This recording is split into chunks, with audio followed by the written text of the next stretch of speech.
There's 30 great people I didn't want to lose. But the reality is I can look at it through two lenses. One is, why did people leave us? And there's a million reasons why.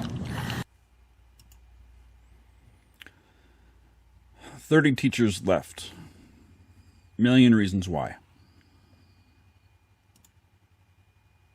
If all those things that we agree upon that we ask teachers to do, why do we still hear things like they make too much money? But they get their summers off. That's my favorite. They got a cushy pension. Their union's the problem. Binding arbitration is going to be the death of us. Until we close that gap of expectations and respect, this is never going to change. And it's about time we and all of us start having these conversations, because what do we expect? Do we expect people are just going to be lining up in droves to get into this profession?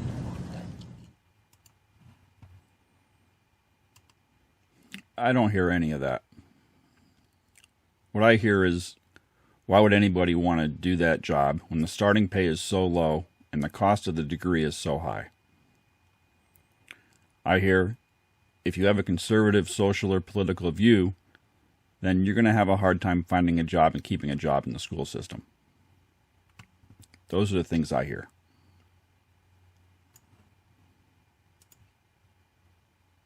So I asked the question, well, why? Well, think about it. What do we teach in social studies? History, civics, politics. You think people want to get into that now?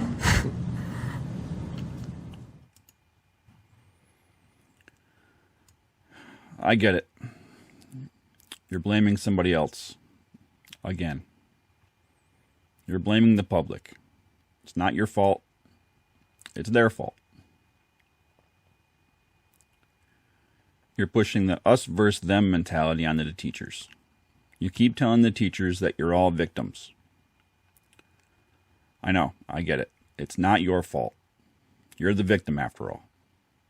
Besides, I'm sure it was just a mistake. Poor you.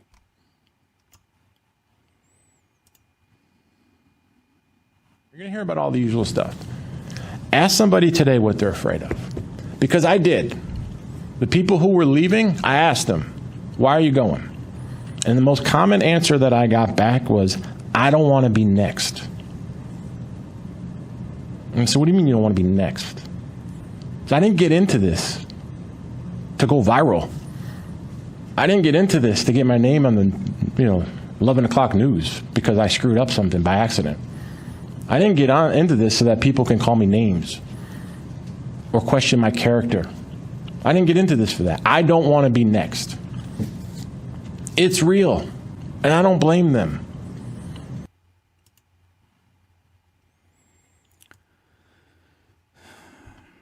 The teachers didn't get into this job to be led by somebody that has a victim mentality, that has a lack of accountability, that blames others, that makes excuses for mistakes, that's a poor leader, and possibly has a political bias. None of those reasons are why they got into this job. Because I know you, we're all going to have a good year, and if you don't, I don't want to hear about it. So, wow. And if you don't, I don't want to hear about it. Wow, you really are a victim. I'm sorry that people have asked questions. I'm sorry that people have asked for transparency. I'm sorry that you're not a good leader. You can keep twisting the narrative. You can keep making excuses as to why it's not your fault. You can keep stoking the us versus them fires, but that's only going to compound the problems. It's clear that your lack of effective leadership is having a negative effect on the morale of the teachers, and their lack of faith that you'll be an effective leader in the future. If somebody in a position of authority tells a group of children that they're victims or that they're marginalized, they will start to think that even if they're not. If somebody in a position of authority tells a group of children that they're not as good as everybody else, or that they're in some way less than everybody else, they will start to believe that, even if it's not true. When the truth is, they're just as good as everybody else. They're not victims, they're just children. The reality is much bigger, because this is also true of adults. If somebody in a position of power or authority, say a school superintendent, tells them continuously that they are victims, that they are marginalized, that they are being unfairly prosecuted and treated, they will start to believe it even if it's not true. Then those teachers compound the problem onto the students. The problem starts at the top with you, Mr. Drezek. And the problem will just get worse until you can take responsibility, until you can stop being a victim, until you can stop making excuses, and until you are accountable. As for the unsaid subject behind your comments, I know what really happened. I know that there were lies told. I know you thought you were doing the right thing. You were not.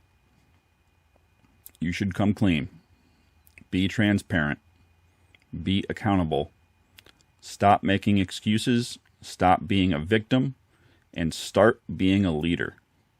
A leader that the students and teachers in town need.